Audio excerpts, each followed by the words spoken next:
जय सिया राम भक्तों, आपका हमारे चैनल ज्ञान सागर में हार्दिक स्वागत है।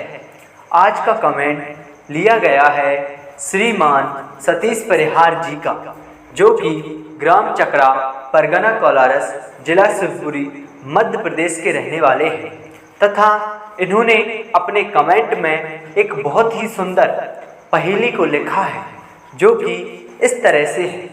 राज करत राजा मरे, तप करत योगी, औसत खा रोगी मरे, नारी संग भोगी। तो श्रीमान सतीश परिहार जी, आपकी पहेली बहुत ही सुंदर है तथा इसका अर्थ बताने के लिए हमें आपको एक कथा सुनानी पड़ेगी, जो कि इस तरह से है। जब अयोध्या में महाराज दशरथ का राज्य था और उनके यहाँ पुत्र की प्राप्ति होती है और उनके पुत्र सभी योग्य हो जाते हैं, यानी कि आमतौर पर कहें युवा हो जाते हैं, तो महाराज दशरथ को अपने ज्येष्ठ पुत्र राम को अयोध्या का राज देने की मन में आती है। तो जैसे ही भगवान श्री राम का एक दिन पहले राज्य तिलक था, तो रानी कैकेयी महाराज दशरथ से अपने 2 वर को मांग लेती हैं। पहले वर में वह कहती हैं कि मेरे पुत्र भरत को अयोध्या का राज तथा दूसरे वर में राम को 14 वर्ष का वनवास मांगती है। जब भगवान श्री राम को पता चलता है कि माता कैकेयी ने उनके पिता महाराज दशरथ से 2 वर में राम के लिए 14 वर्ष का वनवास मांगा है, तो प्रभु श्री राम पिता की आज्ञा से वन के लिए प्रस्थान कर जाते हैं। और जब महाराज दशरथ को पता चलता है कि उनके पुत्र राम वन के लिए निकल गए हैं, तो उनका निधन हो जाता है। तो श्रीमान सतीश परिहार जी, आपकी पहेली की पहली पंक्ति यही लगती है, यानी कि राज करत राजा मरे, तो वो महाराज दशरथ मरे हुए थे। तो आपने अपनी पंक्ति में दूसरी पंक्ति लिखी है, तप करत योगी मरे। जब लक्ष्मण जी को मेघनाद ने शक्ति दी थी, तो उनके लिए पुनः मूर्छा से दूर करने के लिए हनुमान जी को संजीवनी बूटी लानी थी। तो उनके मार्ग में कालनेमी, जो कि एक तपस्वी का वेश रखकर साधु और संत बना, वहां पर बैठ जाता है और भगवान प्रभु की तपस्या करने लगता है और राम नाम का उच्चारण करने लगता है।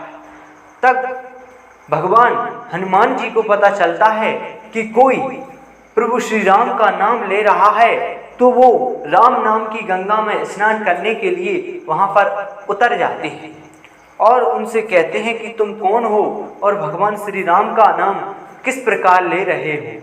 तो कालनेमी कहता है कि मैं प्रभु श्री राम के बारे में सब कुछ जानता हूँ। मैं यह जानता हूँ कि लक्ष्मण को शक्ति लगी हुई है और उसके उपचार के लिए तुम संजीवनी बूटी लेने के लिए द्रोणागिर पर्वत में पर जा रहे हो।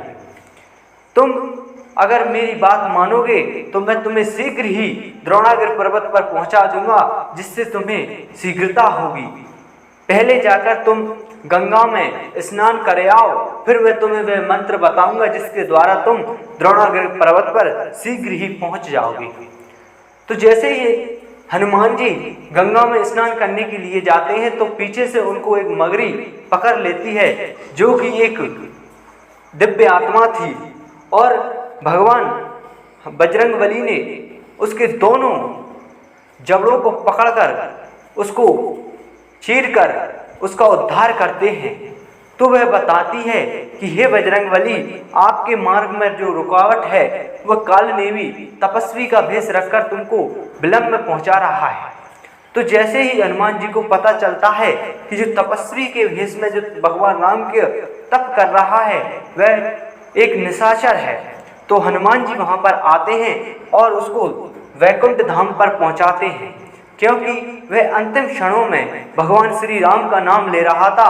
तो हनुमान जी ने उसका वध करके उससे कहा कि तुमने अपने अंतिम समय में भगवान श्री राम का नाम लिया है, जाओ तुम्हें वैकुंठ वास होगा। तो तप करत योगी यही मरे हुए। फिर आपने आगे लिखा है, औसत खा रोगी मरे। जब पारीक्षत को पता चलता है कि उसकी मृत्यु सांप के कारण होगी, तो वह पृथ्वी के समस्त सांपों को मार देता है, यानी कि उनका जहर निकाल देता है और निश्चित हो जाता है कि अब मुझे कोई मारने वाला नहीं है। तो निश्चित यानी कि औसत का मतलब ये होता है कि उसको तसल्ली हो गई कि अब मुझे सारी पृथ्वी पर मारने वाला कोई नहीं होता है। तब जल से सर्प निकालकर पारीक्षत को खा लेता है, जिससे उसकी मृत्यु हो जाती है।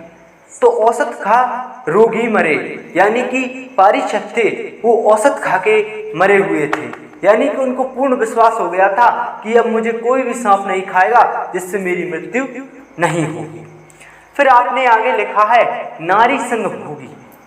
तो श्रीमान सतीश परिहार जी आपको बता दें कि पांडु राजा जो पांडु थे उनकी 2 शादी हुई थी, एक तो कुंती के साथ और एक माद्री के साथ। लेकिन राजा पांडु को यह श्राप था कि वह किसी भी नारी के संग यदि संभोग करेंगे तो उनकी मृत्यु हो जाएगी। लेकिन उनकी पत्नी माद्री जो कि बहुत ही सुंदर थी और उनकी सुंदरता का वर्णन तीनों लोक में था, जब महाराज पांडु उन्हें देखते हैं तो उन पर मोहित हो जाते हैं और उनके संग भोग विलास करते हैं, जिससे उनकी मृत्यु हो जाती है।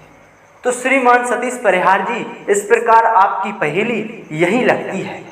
तो सबसे पहले आपने लिखा था अपनी पहेली में राज करत राजा मरे, तो ये महाराज दशरथ पर लगती है। फिर आपने आगे लिखा है तप करत योगी, तो ये कालनेमी पर लगती है, जो झूठा तपस्वी का वेश रखकर हनुमान जी को रोकता है संत के रूप में।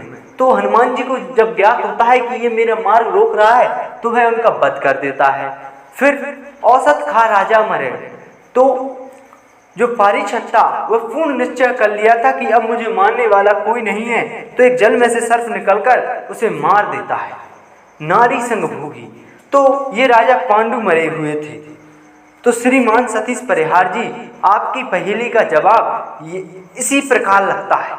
अगर आप सभी भक्तों को हमारी वीडियो अच्छी लगती हो तो हमारे चैनल को लाइक करें, ज़्यादा से ज़्यादा शेयर करें और सब्सक्राइब करें। जय सिया राम भक्तों।